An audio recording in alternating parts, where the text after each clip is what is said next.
एक सामान्य सी मैं बताऊं, पिछले 15 दिन से हम होली के गानों को सुन रहे हैं।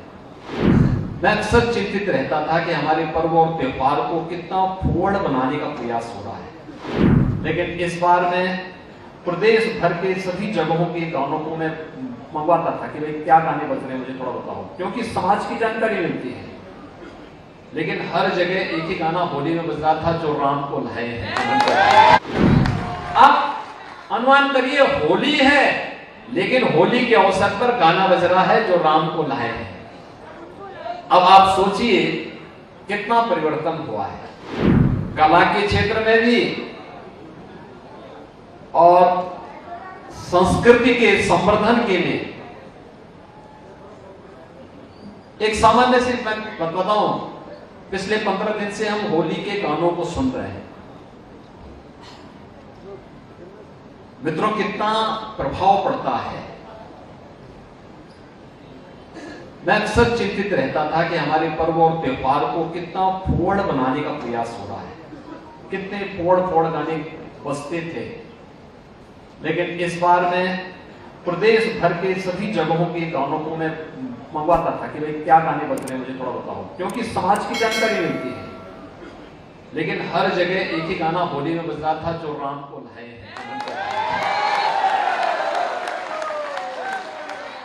अब अनुमान करिए होली है, लेकिन होली के अवसर पर गाना बज रहा है जो राम को लाए हैं। अब आप सोचिए कितना परिवर्तन हुआ है। और यह परिवर्तन आज मेरठ में भी हमें देखने को मिल रहा है कि राजेंद्र जी ने कितनी सहजता के साथ, कितनी ईमानदारी के साथ और उतनी ही यानी बहुत जुझारू सांसद थे, लगातार लगते थे। संसद के हर सत्र में उनकी आवाज उठती थी। मैं भी 2009 से 14 तक और फिर 14 से लेकर के 17 तक देश की संसद में उस दौरान था जब राजेंद्र जी भी मेरठ से सांसद थे। और मैं अक्सर उनसे पूछता था कि राजेंद्र जी आप कब मेरठ जाते हैं, कब दिल्ली आते हैं, क्योंकि पता ही नहीं लगता है। संसद जैसे समाप्त हो आओ मेरठ आ गए और संसद शुरू होने तक फिर संसद में पहुंच गए।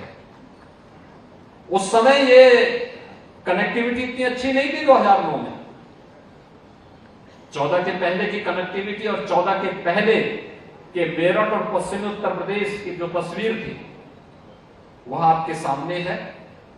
और उन स्थितियों में राजेंद्र जी ने अपने योग्यतम प्रतिनिधि के रूप में, उत्तराधिकार के रूप में अरुण गोविल जी को आपके बीच में यहां पर दिया है। और अरुण गोविल जी भारत की कला जगत के वह एक जीवंत हस्ताक्षर हैं जिन्होंने प्रभु राम के चरित्र का मंचन आज से 3 दशक पूर्व जिस मजबूती के साथ किया था।